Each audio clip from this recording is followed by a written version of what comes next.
Hello everyone, welcome to Nayra study app. आज हम लोग डीएलएड थर्ड सेमेस्टर के 2016 से 2018 यानी कि 2016 का 2017 फर्स्ट और सेकंड और 2018 के जितने भी लघु उत्तरीय प्रश्न आए हुए हैं उनकी सीरीज़ को लेकर आए हैं। वैसे 2016 से 2022 तक के क्वेश्चंस एक ही वीडियो में लेकर आते, लेकिन काफ़ी लंबा वीडियो हो जाता। ये जो बचे हुए हैं, जैसे कि मान लीजिए 2019, 20, 21 और 22, ये आपके सेकेंड वीडियो में एक साथ सारे क्वेश्चंस की सीरीज लेकर आएंगे। फ्रेंड्स, प्लीज़ वीडियो को बिल्कुल भी स्किप ना करें और वीडियो को लास्ट तक ज़रूर देखें, जिससे आने वाली वीडियोस आप तक पहुंच सके। तो चलते हैं, आज की सीरीज़ का फर्स्ट नंबर क्वेश्चन देख लेते हैं। देखिए, फर्स्ट नंबर क्वेश्चन है, अनुकूलन किसे कहते हैं? जलीय और मरुस्थलीय अनुकूलन को संक्षेप में उदाहरण सहित समझाएं। तो अपने आसपास के वातावरण से किसी जीव द्वारा स्वयं को ढाल लेना अथवा सामंजस्य स्थापित कर लेना अनुकूलन कहलाता है। देखिए, कहने का मतलब यह है, जहाँ पे हम रहते हैं वहाँ के अनुकूल, यानी कि वहाँ पर हम अपने आप को ढाल लें, यही अनुकूलन कहलाता है। और तमाम जीवधारियों में इनके लिए प्राकृतिक रूप से स्थायी शारीरिक लक्षण उत्पन्न होते हैं, जैसे जलीय जीव, मछलियों में सांस लेने के लिए गिल्स, तो मरुस्थलीय क्षेत्र में ऊंट में लंबे समय तक बिना पानी के रहने के लिए अनुकूलित होना। अनुकूलन किसी विशेष वातावरण में जीवधारी को सुगमतापूर्वक जीवन व्यतीत करने एवं वृद्धि हेतु रचनात्मक एवं क्रियात्मक स्थायी परिवर्तन उत्पन्न होने की प्रक्रिया है। ठीक है ना, चलते हैं नेक्स्ट क्वेश्चन की तरफ। नेक्स्ट क्वेश्चन है, कार्बनिक रसायन का क्या अभिप्राय है? कार्बनिक यौगिकों में श्रृंखलन की विशेषता को उदाहरण सहित समझाएं। तो देखिए, कार्बनिक यौगिकों की अधिक खोज और शोध करने पर यह ज्ञात हुआ कि अनेक यौगिक वनस्पतियों तथा जंतुओं दोनों ही में समान रूप से पाए जाते हैं। अतः जंतु पदार्थ और वनस्पति पदार्थों का पृथक पृथक रखना निरर्थक सिद्ध हुआ, परंतु इस समय भी यह आवश्यक समझा गया कि खनिज पदार्थ और जीवित पदार्थों से प्राप्त यौगिकों का अध्ययन पृथक पृथक किया जाए। उस समय यह विश्वास किया गया था, किंतु पदार्थ तथा वनस्पति पदार्थ प्रयोगशाला में नहीं बनाए जा सकते। इन सभी पदार्थों को कार्बनिक कहा जाता है और रसायन विज्ञान की वह शाखा जिसमें यानी इन पदार्थों का अध्ययन किया जाता है, कार्बनिक रसायन कहलाती हैं। अतः कार्बनिक यौगिकों में निरंतर अध्ययन से ही ज्ञात हुआ है कि सभी कार्बनिक यौगिकों में तत्व कार्बन का होना आवश्यक है। अतः रसायन की वह शाखा जिसके अंतर्गत कार्बन के यौगिकों का अध्ययन किया जाता है कार्बनिक रसायन कहलाती है। उसके बाद चलते हैं नेक्स्ट क्वेश्चन की तरफ। देखिए, 2016 में आया हुआ ये क्वेश्चन है, एक प्रारूप पुष्प यानी प्रारूपिक पुष्प का चित्र बनाकर उसे लेबल कीजिए। तो देखिए, आप इसको आसानी से बना सकते हैं एक दो बार प्रैक्टिस करके। देखिए, ये आपका क्या हो गया। देखिए, ये पुष्प है, ये पुंकेसर, जायांग, पुतुंग, बाह्यदल, पुष्पाक्ष, पुष्पवृंत, और उसके बाद देखिए बाह्यदल पुंज हो गए और दल पुंज हो गए ये, और देखिए पुमंग हो गए ये और जायांग। ठीक है ना। प्रारूपी पुष्प की अंडाशय की अनुप्रस्थ काट, ये इस तरीके से आपका ये चित्र बन जाएगा। आप लोग 1 से 2 बार, अगर थोड़ा सा और भी आपको कठिन लगता है तो आप 3 से 4 बार बना के देखेंगे, आप लोगों को बहुत अच्छे से समझ में आ जाएगा। चलते हैं नेक्स्ट क्वेश्चन की तरफ। नेक्स्ट क्वेश्चन है, धातुओं के संरक्षण हेतु अपनाई जाने वाली विभिन्न विधियों को संक्षेप में समझाएं। तो देखिए, खानों से प्राप्त खनिजों में मिट्टी, पत्थर तथा सिलिका आदि अशुद्धियाँ पाई जाती हैं। खनिजों में अधात्री या मैट्रिक्स को पृथक करने की प्रक्रिया सांद्रण कहलाती है। धातुओं के सांद्रण की निम्न विधियां हैं। फर्स्ट नंबर पर देख लेते हैं, द्रव्य चालित धुलाई। देखिए, इस विधि में जब पिसे हुए अयस्क को जल में तेज धारा से प्रवाहित किया जाता है तो हल्के अधात्री कण या मैट्रिक्स बह जाते हैं तथा शुद्ध खनिज के कण नीचे बैठ जाते हैं। इस विधि द्वारा मुख्य रूप से एल्यूमिनियम, कॉपर, गोल्ड, सिल्वर आदि का सांद्रण किया जाता है। उसके बाद देखिए, फैन उत्प्लावन विधि या झाग प्लवन विधि। तो सल्फाइड अयस्कों को पीसकर जल में किसी उपयुक्त तेल, चीड़ या तेल के साथ बड़े सल्फाइड अयस्कों, ये देख लीजिए, तेल टैंक में मिला देते हैं तथा फिर उसमें वायु के प्रवाह से फेन या झाग उत्पन्न किया जाता है, जिससे अयस्क के कण झाग के साथ ऊपर आ जाते हैं तथा धात्री या मैट्रिक्स के कण नीचे बैठ जाते हैं। शुद्ध अयस्क को पृथक कर लिया जाता है। फिर देखिए घनत्वीय विधि। तो कभी कभी अयस्क के घनत्व तथा उसमें उपस्थित अशुद्धियों के घनत्व में अंतर होता है। ऐसी अवस्था में अयस्क को महीन पीसकर जल के प्रवाह के साथ खलबलाते हैं, जिससे भारी अयस्क के कण नीचे बैठ जाते हैं तथा अशुद्धियां जल की धारा के साथ बह जाती हैं। यह मुख्य रूप से ऑक्साइड अयस्कों के लिए किया जाता है, जैसे आयरन ऑक्साइड, हेमेटाइट। ठीक है ना। उसके बाद चलते हैं नेक्स्ट पॉइंट की तरफ, विद्युत चुंबकीय विधि। तो इसमें देखिए, इस विधि से आयरन के अयस्कों का साधन किया जाता है। अयस्कों को पीसकर इसको लंबी चक्कर पट्टी पर रखते हैं तथा मशीन से या बेल्ट प्रबल चुंबकीय इलेक्ट्रोडों के मध्य होकर धीरे धीरे खिसकती है, जिससे शुद्ध आयरन के अयस्क के कण अधात्री से अलग स्थान पर एकत्र हो जाते हैं। देखिए इसमें कौन कौन सी विधियां हैं, फिर से आप लोग देखिए देख लेते हैं। तो धातुओं को क्षरण करने हेतु अपनाई जाने वाली विधियां, तो इसकी हेडिंग देख लेते हैं। सबसे पहले द्रव चालित धुलाई और फैन उत्प्लावन विधि या झाग विधि। आप लोग ये हेडिंग्स को बहुत अच्छे से याद रखिएगा।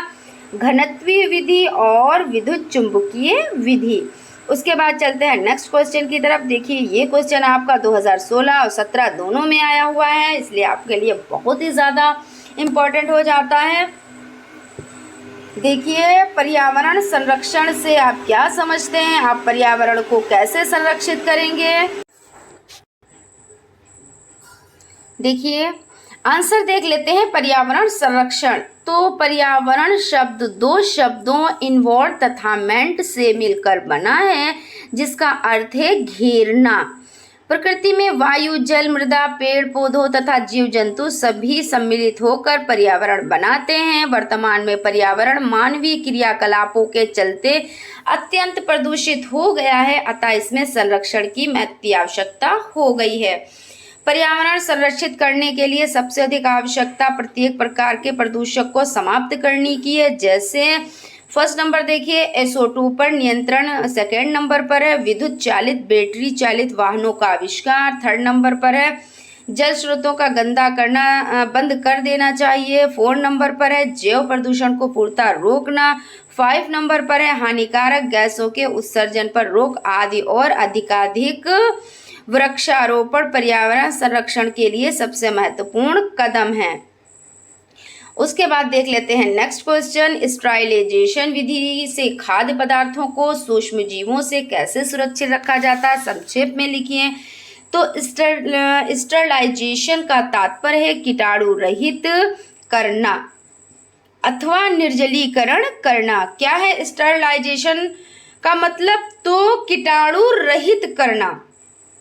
इस विधि से जीवाणु विषाणु नष्ट करना। यह एक ऐसी प्रक्रिया है जो प्रभावपूर्ण तरीके से संक्रमणकारी तरीकों, कवक, जीवाणु, विषाणु को भोज्य पदार्थ, औषधियों या जैविक संवर्धन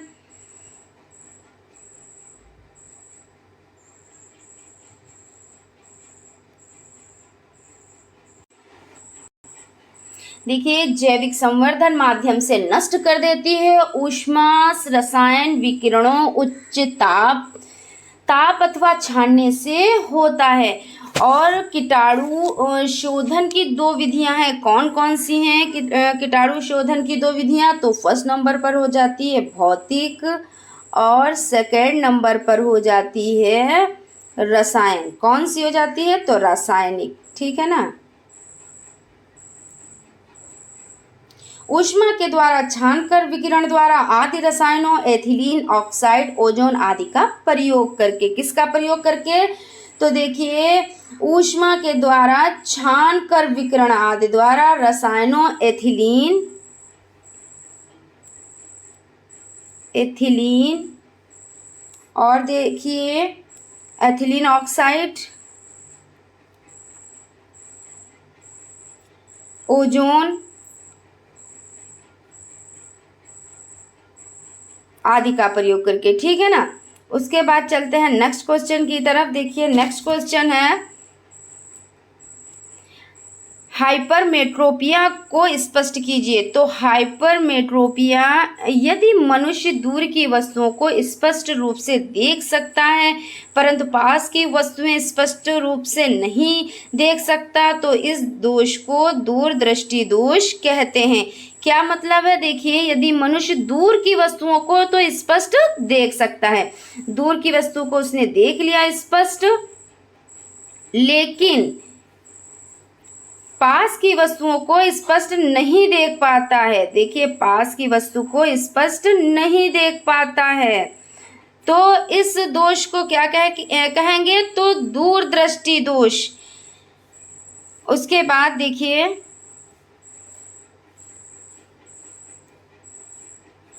यह दोष निम्नलिखित में से किसी एक कारण से हो सकता है। देखिए, इसमें नेत्र लेंस में रेटिना तक की दूरी कम हो जाए, अर्थात नेत्र के गोले की लंबाई कम हो जाए, या लेंस पतला हो जाए जिसकी उससे फोकस दूरी बढ़ जाए। और देख लेते हैं, स्पष्ट है कि इस दोष में लेंस तथा रेटिना के बीच की दूरी नेत्र लेंस की फोकस दूरी से कम हो जाती है, जिसके कारण स्वस्थ नेत्र के निकट बिंदु n अर्थात आपृष्ठ दृष्टि की न्यूनतम दूरी d बराबर 25 सेंटीमीटर पर रखी वस्तु का प्रतिबिंब रेटिना पर ना बनकर रेटिना के पीछे बनता है, अतः वस्तु स्पष्ट नहीं दिखाई पड़ती है। देखिए, ये इस तरीके का कुछ चित्र है। लेंस, नेत्र लेंस, रेटिना, स्वस्थ नेत्र का निकट बिंदु, और देखिए इस तरीके का ये चित्र है, ये दूरदृष्टि दोष का, ठीक है। और देख लेते हैं, देखिए फिर से आप लोग देख लें और इसकी अच्छे से प्रैक्टिस कर लें। ये कौन सा है? तो दूरदृष्टि दोष। और दोष का निवारण देख लेते हैं, तो इस दोष में नेत्र लेंस की फोकस दूरी बढ़ जाती है, जिससे नेत्र लेंस कम अभिसारी हो जाता है। इस दोष को दूर करने के लिए एक ऐसा लेंस प्रयुक्त करना चाहिए जिससे यह अधिक अभिसारी हो जाए, अतः इस दोष के निवारण के लिए उचित फोकस दूरी का उत्तल लेंस प्रयोग किया जाता है, ठीक है ना। उसके बाद चलते हैं नेक्स्ट क्वेश्चन की तरफ। देख लेते हैं नेक्स्ट क्वेश्चन, फ्यूज से क्या अभिप्राय है? साधारण बल्ब एवं हीटर फ्रिज में किसके एम्पियर का फ्यूज, यानी कितने एम्पियर का फ्यूज का प्रयोग करते हैं या लगाते हैं? तो देखते हैं विद्युत फ्यूज। तो विद्युत फ्यूज एक ऐसी युक्ति है जिसको किसी विद्युत परिपथ में लगी हुई एक या अधिक विद्युत युक्तियों में से बहने वाली धारा का मान अधिकतम धारा की सीमा से अधिक होने पर उन युक्तियों की सुरक्षा के लिए प्रयुक्त किया जाता है। ये युक्तियां प्रायः विद्युत पंखा, रेफ्रिजरेटर, टेलीविज़न, रेडियो आदि होती है। संरचना देखिए, यह एक छोटा पतला तार होता है जिसे उच्च प्रतिरोध तथा कम गलनांक वाले पदार्थ से बनाया जाता है। किससे बनाया जाता है? तो उच्च प्रतिरोध तथा कम गलनांक वाले पदार्थ से। उदाहरण के लिए टिन व शीशे की मिश्र धातु प्रायः फ्यूज तार एफ पोर्सिलीन होल्डर के दो टर्मिनलों T1 तथा T2 के बीच कसा रहता है। इस होल्डर को पोर्सिलीन की एक कैसिंग में लगा दिया जाता है। इसे परिपथ के गर्म तार के साथ श्रेणी क्रम में लगाया जाता है। देखिए इस तरीके का ये कुछ चित्र होगा। देखिए पोर्सिलीन होल्डर, ये होल्डर आपका हो गया। उसके बाद देखिए ये बहुत ही आसानी से आप लोग इस तरीके से कुछ बना सकते हैं। इसको आप लोग इसकी प्रैक्टिस कर लीजिएगा अच्छे से। देखिए आप लोग बुक तो बना ही लेते हैं, उसी अकॉर्डिंग आप लोगों को ये बनाना है, ठीक है ना।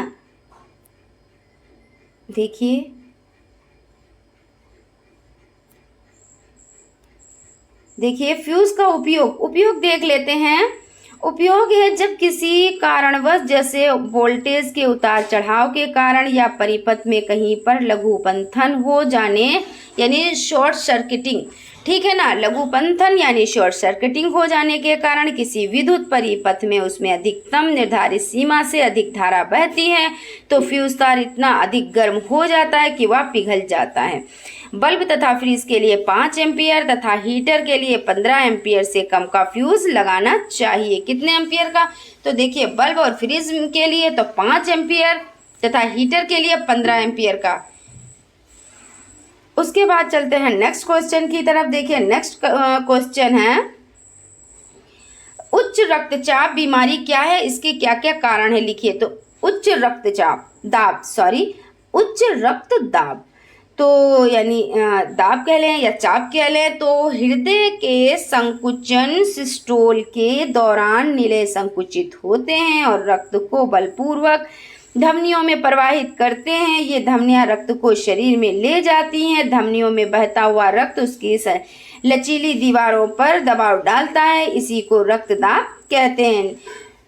निलियों के संकुचन के समय रक्त का दाब ज्यादा ऊपर हो जाता है, इसे सिस्टोली दाब या परकुंचन दाब कहते हैं। जब निलियों में शिथिलन होता है तब यह दाब घट जाता है। इस कम दाब को डायस्टोली दाब या अनुशिथिलन दाब कहते हैं। आराम की अवस्था में देखिए वयस्क के हृदय का दाब 120/80 mmHg होता है, अर्थात परकुंचन दाब पारे के 120 मिली स्तंभ द्वारा बने दाब तथा अनुशिथिलन दाब पारे के 80 मिली स्तंभ द्वारा बने दाब के बराबर होता है। जब किसी व्यक्ति में दोनों की दाब अधिक हो जाती है, जैसे 180/110 या 160/100, यह स्थिति उच्च रक्तदाब की भी कहलाती है। इसे नियमन, संयमन, व्यायाम, सही भोजन तथा औषधि से नियंत्रण में रखा जा सकता है। फ्रेंड्स देखिए, अगर आप हमारे चैनल पर नए हैं तो चैनल को सब्सक्राइब जरूर कर लें और बेल आइकन को भी जरूर प्रेस कर दें, जिससे आने वाली वीडियोस आप तक पहुंच सके। चलते हैं नेक्स्ट क्वेश्चन की तरफ। देखिए नेक्स्ट क्वेश्चन है, यांत्रिक तरंगों का आवृत्ति के अनुसार वर्गीकरण कीजिए। माध्यम के कणों के कंपन से तरंगे उत्पन्न होती हैं।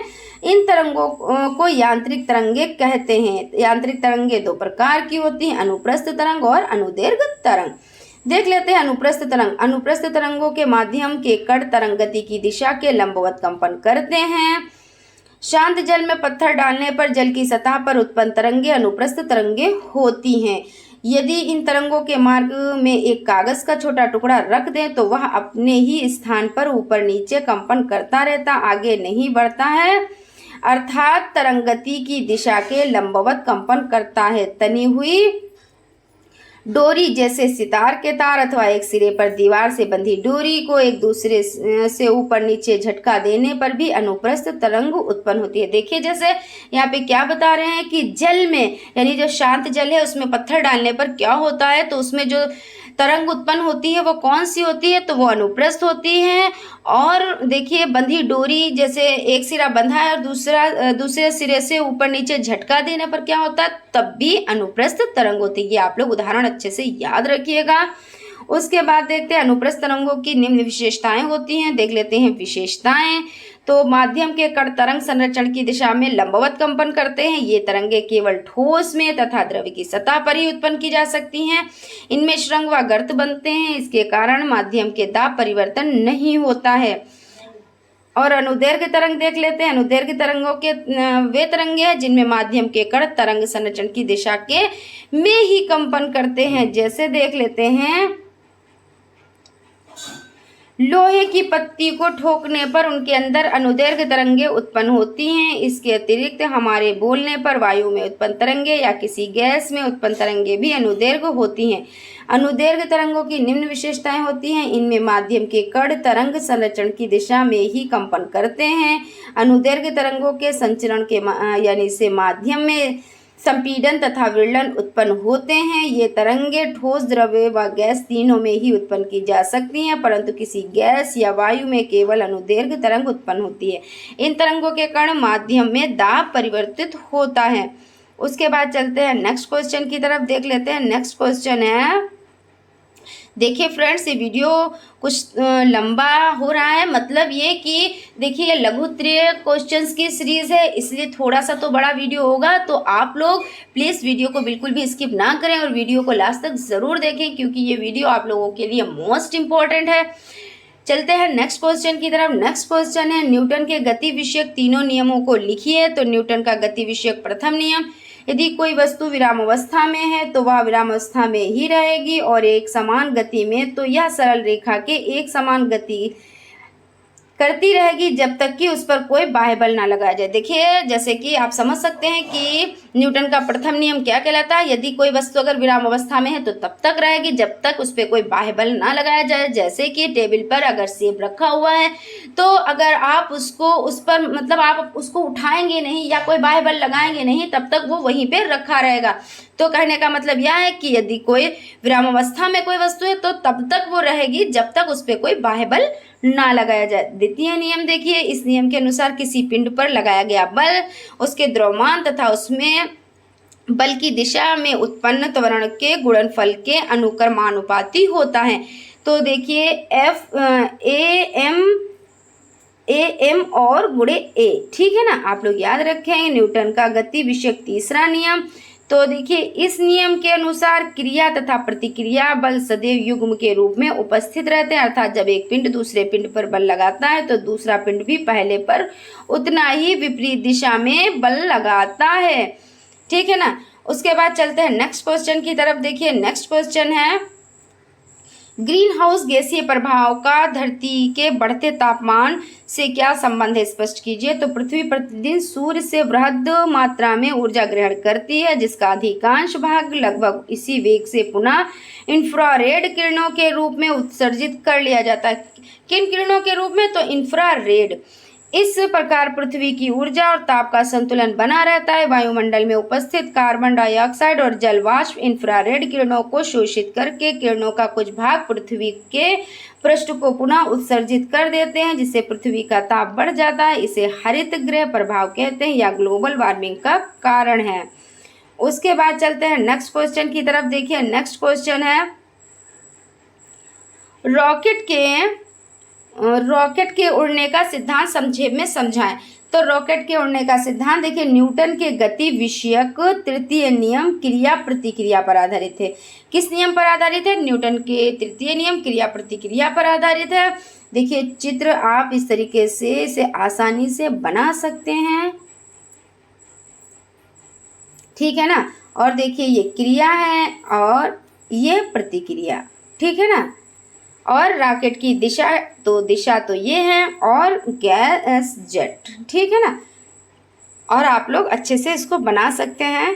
जब रॉकेट के अंदर ईंधन जलता है जिससे बहुत अधिक मात्रा में गर्म गैसें उत्पन्न होती हैं जो रॉकेट के पीछे बने छोटे छिद्र से अत्यधिक वेग से जेट के रूप में बाहर निकलती। ये गैसें क्रिया बल के कारण बाहर निकलती, इसके विपरीत व बराबर प्रतिक्रिया बल के कारण रॉकेट आगे बढ़ता है। उसके बाद चलते हैं नेक्स्ट क्वेश्चन की तरफ। देखिए गोलीय दर्पण के 5 उपयोग लिखिए। तो यदि किसी चिकने तल के पृष्ठ पर कलई पॉलिश करके उसे परावर्तन बना दिया जाए तो यह दर्पण समतल दर्पण कहलाता है। यदि समतल कांच की प्लेट की एक ओर कलई कर दी जाए तो वह समतल दर्पण बन जाता है। यदि कांच के खोखले गोले को काटकर उसके एक पृष्ठ पर कलई कर दी जाए तो वह गोलीय दर्पण बन जाता है।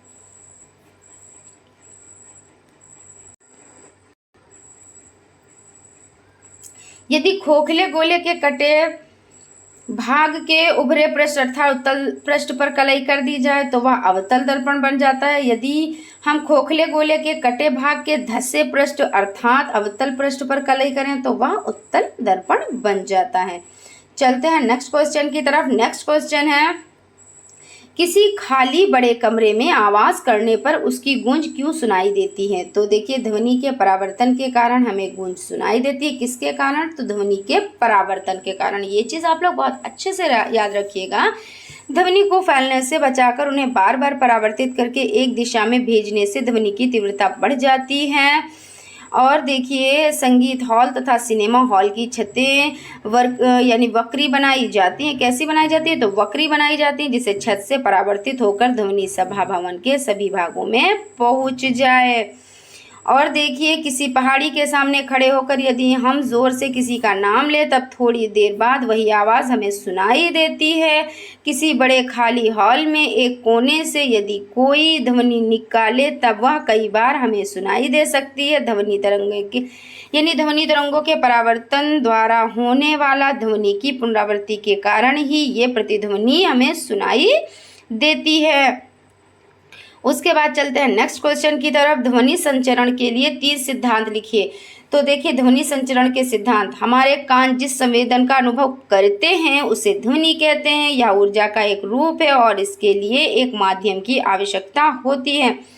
ध्वनि तभी उत्पन्न होती है जब वस्तुएं कंपित करती हैं। ये कंपित वस्तुएं माध्यम जैसे वायु के विक्षोभ उत्पन्न करती हैं। कंपन करती हुई वस्तु माध्यम में ऊर्जा देती हैं। इसे वायु के कणों को धक्का लगता है और वे आसपास आ जाते हैं। कहीं वायु का घनत्व बढ़ जाता है तथा कहीं कम। अधिक घनत्व वाला वायु क्षेत्र संपीड़न तथा कम वाला विरल कहलाता है। इन्हीं में आगे बढ़ने से ध्वनि का संचरण होता है। उसके बाद चलते हैं नेक्स्ट क्वेश्चन की तरफ। देखिए, नेक्स्ट क्वेश्चन है, मीथेन को मार्श गैस क्यों कहते हैं? तो मीथेन अणुसूत्र CH4 प्रकृति गैस तथा तेल कूपों से निकलने वाली गैसों में पाई जाती है। मीथेन प्रकृति में दलदली स्थानों में भी पाई जाती है, जिसके कारण इसे मार्श गैस भी कहते हैं।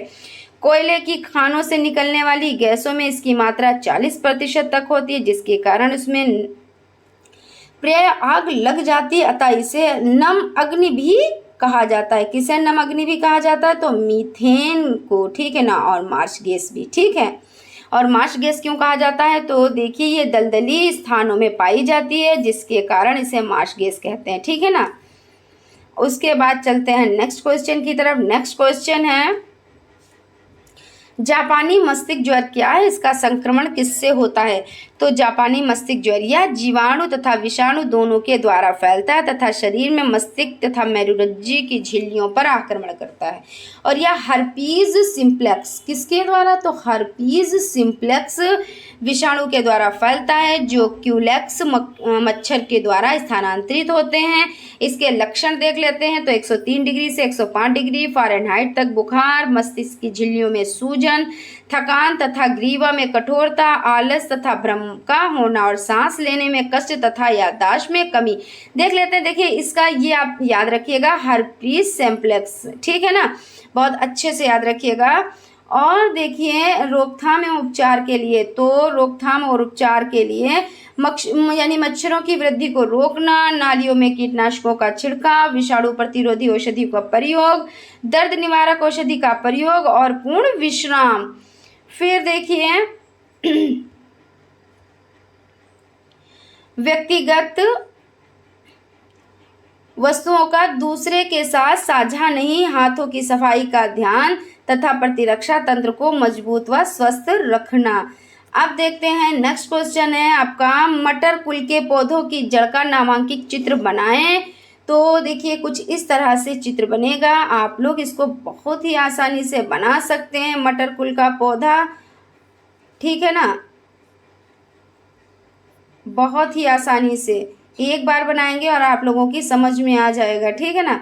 और देखिए, ये इसके क्या है, ये नाइट्रोजनीकृत जीव हैं, इसको ज़्यादा नामांकित भी नहीं करना है ना। तो ये आप लोगों के लिए बहुत ही आसान है। उसके बाद चलते हैं नेक्स्ट क्वेश्चन की तरफ। नेक्स्ट क्वेश्चन है, ऐसे किन्हीं 4 फलों के नाम लिखिए जिनका परिरक्षण किया जाता है और उनके परिरक्षित खाद्य पदार्थों के नाम भी लिखिए।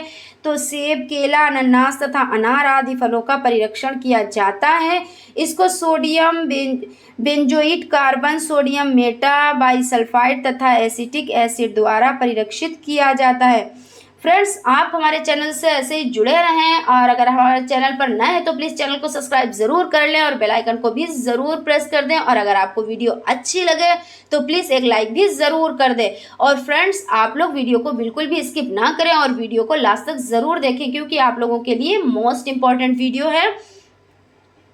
उसके बाद देखिए, नेक्स्ट क्वेश्चन है, हरित क्रांति से आप क्या समझते हैं? तो कृषि क्षेत्र की उत्पादकता में क्रांतिकारी परिवर्तन के उद्देश्य से अपनाए गए कार्यक्रम हरित क्रांति के अंतर्गत आते हैं। अतः हरित क्रांति का संबंध कृषि क्षेत्र में उत्पादन वृद्धि, तकनीकी सुधार से है। इसमें कृषि उत्पादकता वृद्धि को लक्ष्य बनाया गया है, वही उत्पादन की परंपरागत तकनीक में भी परिवर्तन के प्रयास किए गए हैं। और देखिए, बात की जाए तो नॉर्मन ई बोरलॉग को हरित क्रांति का पिता कहा जाता है। और अगर भारत की बात की जाए तो भारत में तो डॉक्टर MS स्वामीनाथन को, ठीक है ना। आप लोग ये पॉइंट बहुत अच्छे से याद रखिएगा।